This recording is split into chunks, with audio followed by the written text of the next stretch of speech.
Les petits détails des plus grands films, bienvenue dans Aviez-vous remarqué?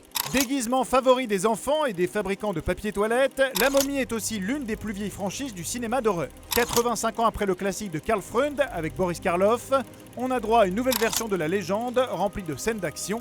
Alors c'est parti pour les petits secrets et détails du film.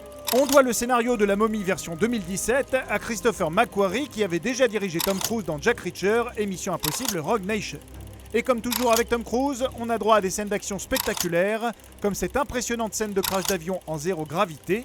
La scène a réellement été tournée en zéro gravité pour la toute première fois au cinéma, dans un avion conçu pour l'entraînement spatial à Bordeaux.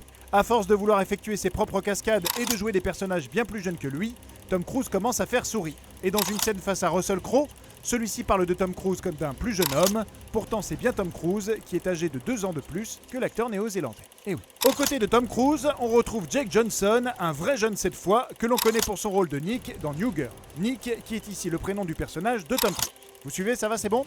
Face à eux, c'est Sofia Boutella qui endosse le rôle de la momie, dont le look rappelle fortement la chanteuse FK à Twigs. L'actrice est habituée au maquillage puisqu'elle avait déjà interprété une alien dans Star Trek sans limite. Vous avez sans doute remarqué que le logo Universal au début du film se transforme en Dark Universe. Le studio cherche ainsi à lancer un nouvel univers étendu à la manière de Marvel, basé sur ses franchises de monstres. Et il faut dire que le studio a une longue tradition de films fantastiques depuis les années 30, entre Dracula, la momie, le loup-garou, l'homme invisible ou Frankenstein. D'ailleurs, la tagline du film, Welcome to a New World of Gods and Monsters, est une citation de la fiancée de Frankenstein de 1932. Et il faut savoir qu'Universal avait déjà essayé de lancer cette franchise avec Dracula Untold en 2014, mais la pauvre réception du long métrage les avait freinés. Espérons que les retours en demi-teinte sur la momie ne les découragent pas, car franchement, il y a du potentiel.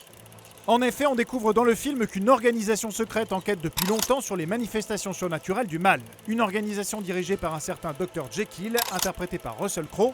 Le personnage tiré du roman de Robert Louis Stevenson parle avec un accent distingué, tandis que son alter ego maléfique Mr Hyde prend un accent cockney.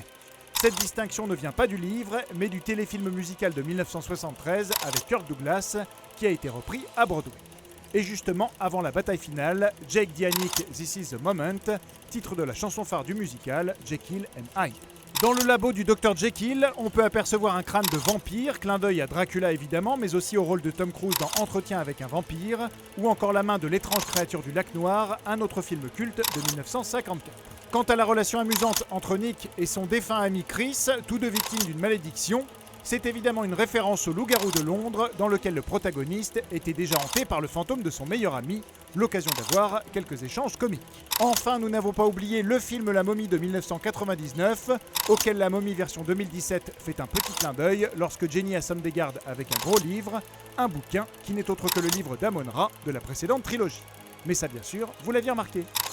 Non ?